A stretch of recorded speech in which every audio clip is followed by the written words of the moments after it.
So I figured it would be easier for me to just kind of do a live stream and have it save on itself because of the fact that it just takes too much to record and upload, and there's not much of a video. It's just kind of going to be talking more than anything. But over the last couple days I've been watching, and for a little while everybody thought Truthfully Trisha might actually change her ways and be a normal person. But, there were those in the back who knew it was never going to change. And then, see, I'm kind of lost at words for even what's been going on. For her to go as far as to talk about Crystal and Doughboy the way that they did, or she did, and to sit and talk about the relationship and whatnot, that was uncalled for. And then, today is a lot of us seen right on her live stream how stable her relationship is and just what is most important to her, which is obviously her live streaming and YouTube. Then she goes and records the stuff going on with this little girl. And to me, that takes a very sick, vile individual.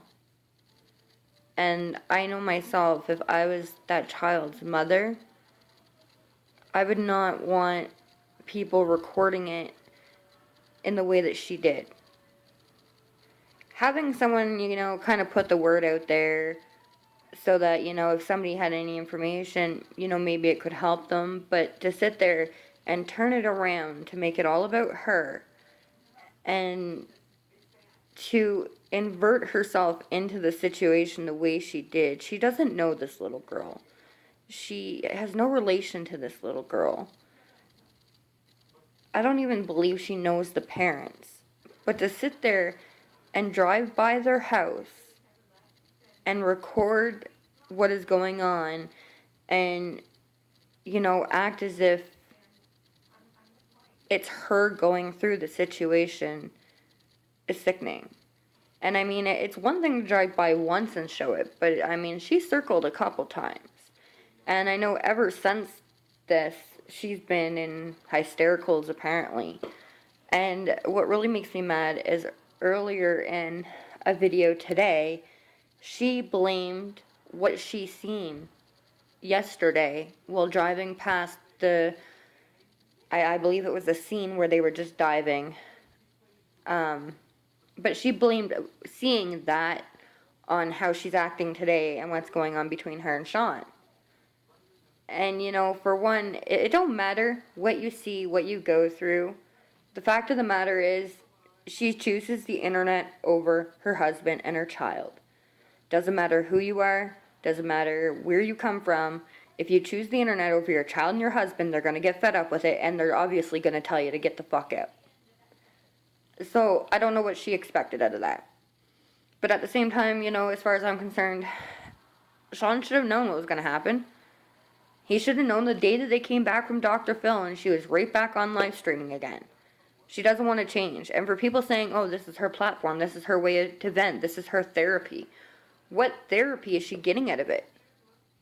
Having a few people say a few words so that she can laugh and calm down, and then 5 minutes later she's right back in the same manic state because she's not learning anything to deal with it or cope with it? That's not therapy. And for everybody sitting there telling her, oh, it's okay, Trisha, it's going to get better. No, unless she goes and gets the help that she needs, it's never going to get better. Hasn't anybody ever realized that? From a year ago, every channel, she has so long where she's calm and collective, and then she has a meltdown. So long that she's calm and collective, then she has a meltdown. And then to sit there in another video and say, I'm not the type of person to have to put somebody down and do this and do that, but that's all I've ever heard you do. Between Crystal and Marla lately, you have run those two women through the dirt. And it makes me even more mad because those two women are more women than you will ever be. You could never compare to those two. And I think that's what your problem is pure jealousy. Like, Crystal has a job that she works full time. She has a home she takes care of, horses she takes care of, kids she takes care of.